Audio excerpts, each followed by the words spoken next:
Good morning to all of you. आज के इस ऑनलाइन सेशन में हम लोग theorem 6.3 class 10th CBSE BSCB board के लिए क्लास 10th में थ्योरम का यूज होता है। तो इस थ्योरम को हम लोग आज देखेंगे और इसका स्टेटमेंट और प्रूफ देखेंगे कि कैसे किया जाता है। तो सबसे पहले मैं थ्योरम पढ़ दे रहा हूँ।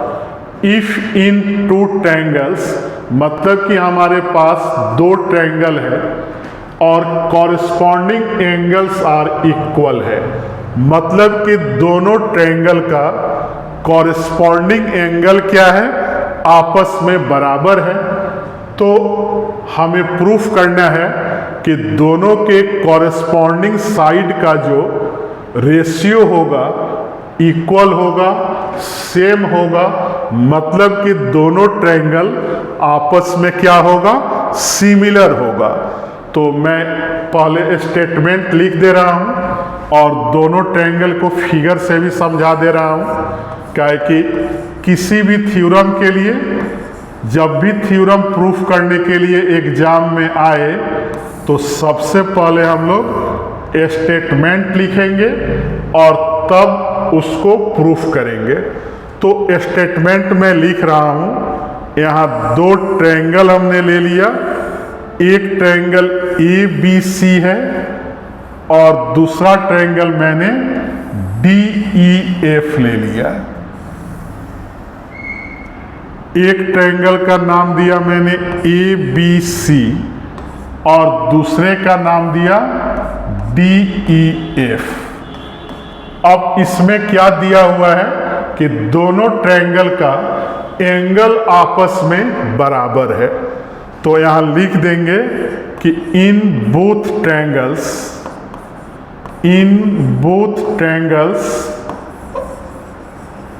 ए B C and D E F क्या दिया हुआ है कि कॉरस्पॉन्डिंग एंगल इक्वल है, मतलब ए किसके बराबर होगा, डी के, बी किसके बराबर होगा, ई के, और सी एंगल किसके बराबर होगा, एफ के। तो मैं एंगल ए ही लिख दे रहा हूं। ऐसे तो इसको लिखने का तरीका है बी ए सी, लेकिन मैं एंगल ए समझने के लिए लिख दे रहा हूं। एंगल ए किसके बराबर है, एंगल डी के, और फिर एंगल बी किसके बराबर है, एंगल ई के, और फिर देखेंगे तो एंगल सी जो है एंगल एफ के बराबर है। इंफॉर्मेशन दिया हुआ है। देन हमें क्या प्रूफ करना है, then we have to prove that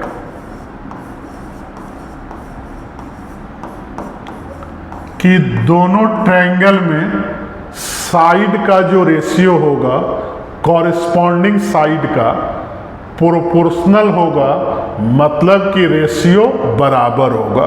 तो ए बी का किसके साथ, डी के साथ। तो मैं यहां लिख दे रहा हूं A B by D E, फिर B C by E F,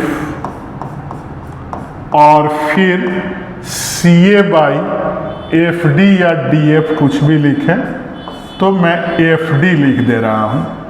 इसी को हमें प्रूफ करना है। तो आगे अब हम लोग इसका प्रूफ देखेंगे।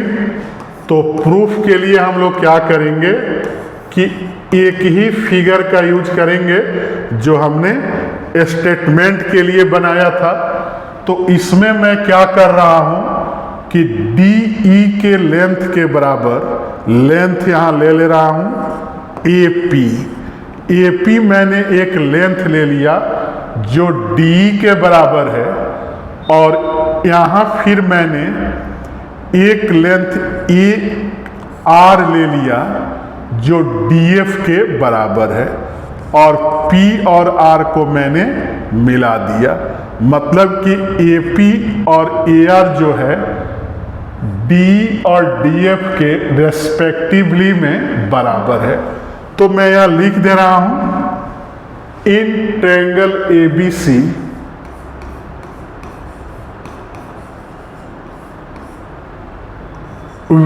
कट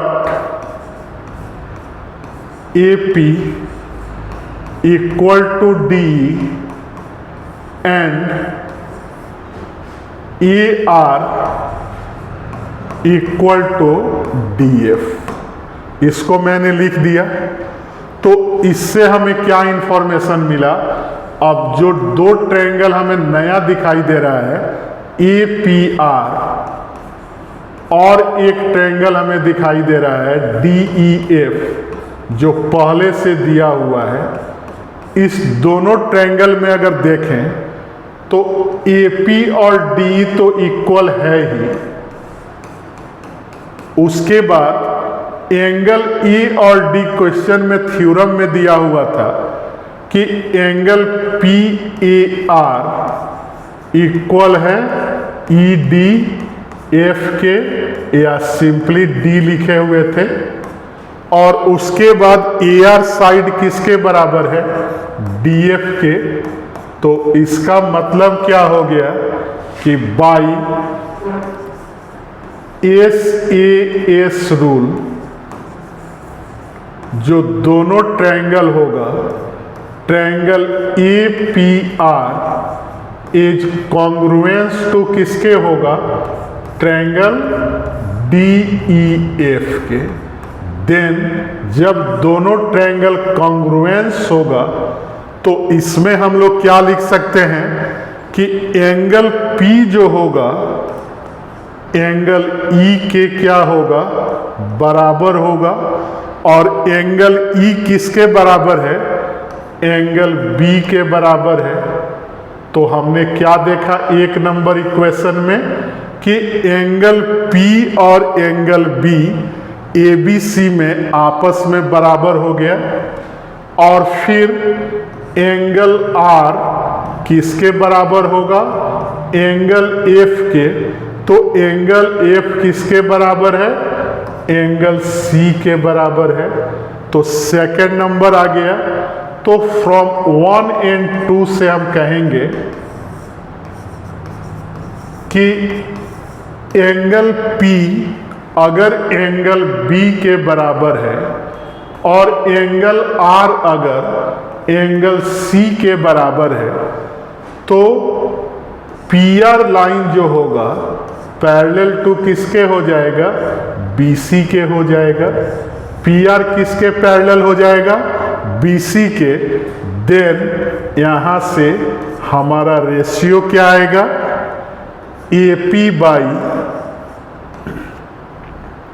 PB और इक्वल टू कितना आ जाएगा फिर? AR बाई RC आ जाएगा।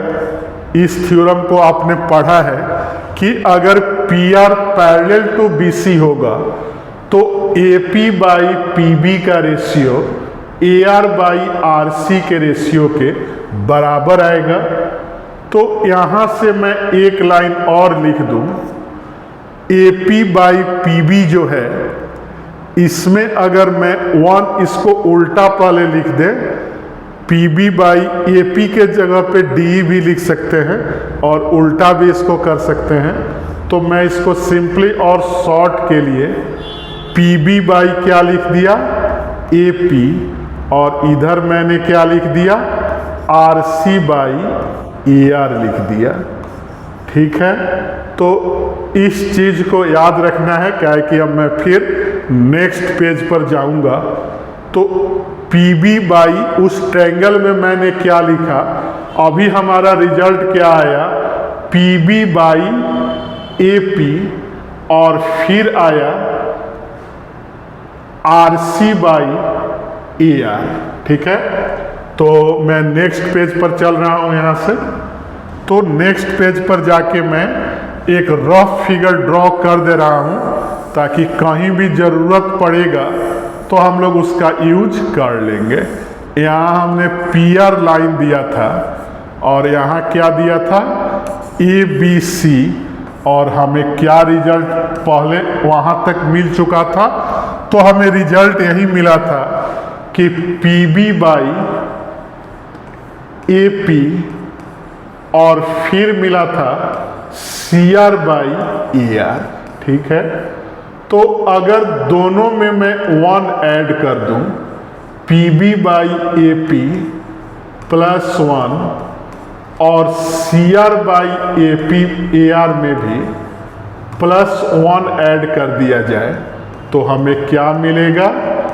PB प्लस AP और बटा में क्या आएगा?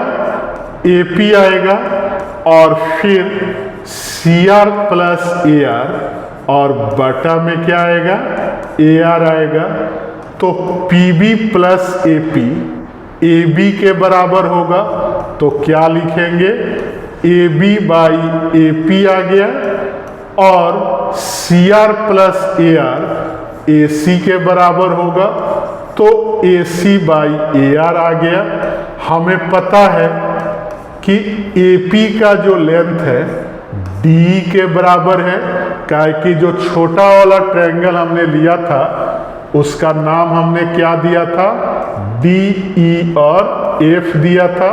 तो AP किसके बराबर था?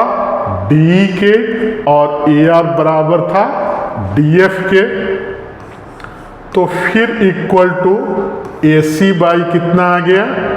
DF आ गया। तो सिमिलरली अगर आगे लिखना हो तो हम लोग सिमिलरली लिख देंगे कि अगर दो कॉरेस्पॉन्डिंग साइड का रेशियो बराबर आ गया तो तीसरे का भी बराबर होगा। तो AB का DE के साथ और तीसरा जो बच गया उसको BC का किसके साथ ले लेंगे? EF के साथ, और CA या AC का DF के साथ। तो हमने क्या देखा? यही रिजल्ट हमें प्रूफ करना था। तो इसका स्टेप बाय स्टेप समझ लेना है और समझ के दिमाग में रखना है, ताकि अगर इस थ्योरम से क्वेश्चन आ रहे हैं या डायरेक्ट थ्योरम भी बोर्ड एग्जाम में आता है तो 10th बोर्ड एग्जाम के लिए हमें आसानी से इससे रिलेटेड क्वेश्चन बना लें, या इस थ्योरम का प्रूफ और स्टेटमेंट हम लोग आसानी से लिख लें। तो इसको समझ लेना है और हमारे वीडियो को लाइक, चैनल को सब्सक्राइब और फेसबुक आईडी को फॉलो करते रहें। Thank you.